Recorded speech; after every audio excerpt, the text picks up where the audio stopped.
Good morning. Today we're going to start our three-part series on a couple of passages from the Gospels and also the chapter in the Desire of Ages called the Sabbath. And obviously, it's going to be on issues of healing, especially the man with the withered hand on the Sabbath and what the implication entails. Today we're going to look specifically at the passage in the narrative of Matthew, chapter 12, verse 1 through 21. Now, there's two things that really stuck out to me, and as I read this. One is that Jesus tells the story of what the priest did on the Sabbath, or actually what the priest did with David in the temple. And he said that even the priest profaned the temple and are counted blameless.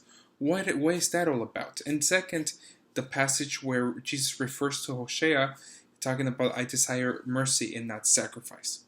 That reminds me also of when Samuel talked to King Saul, when he disobeyed and King Saul did his own sacrifice instead of waiting for Samuel, and Samuel told King Saul that rebellion is kind of like the act of witchcraft. And he also said, I desire obedience rather than sacrifice. See, the reason why there's a sacrifice is because there was a sin that was committed, or there was something that needs to be made right. But God doesn't wish for there to be a sacrifice. He did not wish for us to perhaps fall into sin. He prefers us to be obedient, us to have perhaps mercy with others instead of demanding. And that's what the Pharisees were doing, and that's what their mindset was when it came to the Sabbath. And Jesus was even talking about the correlation that the Sabbath being a day of a holy day, and the temple being a place that's holy, and how the priests profaned the temple. Well, how did that happen?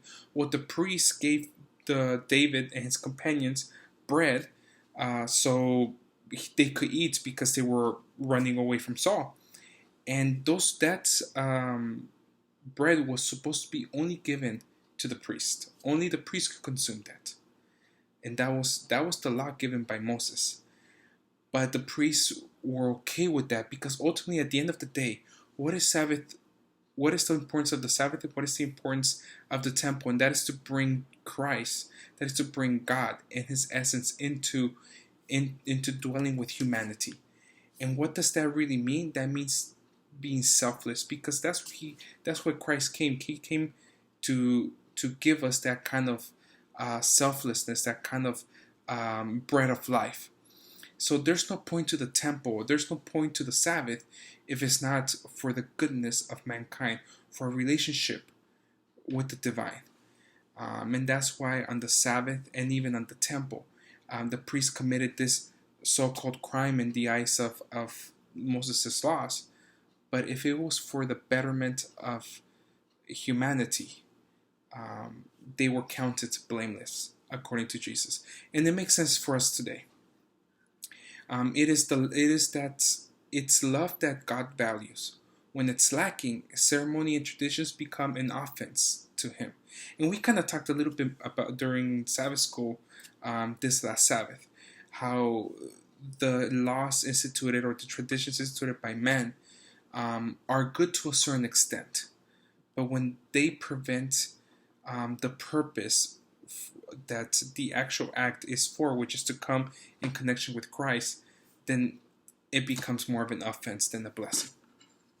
And I hope this was an inspirational thought, knowing that the Sabbath and the church and everything that we do at the end of the day should be for the blessing of us, for the blessing of humanity, the children that Christ came and died for.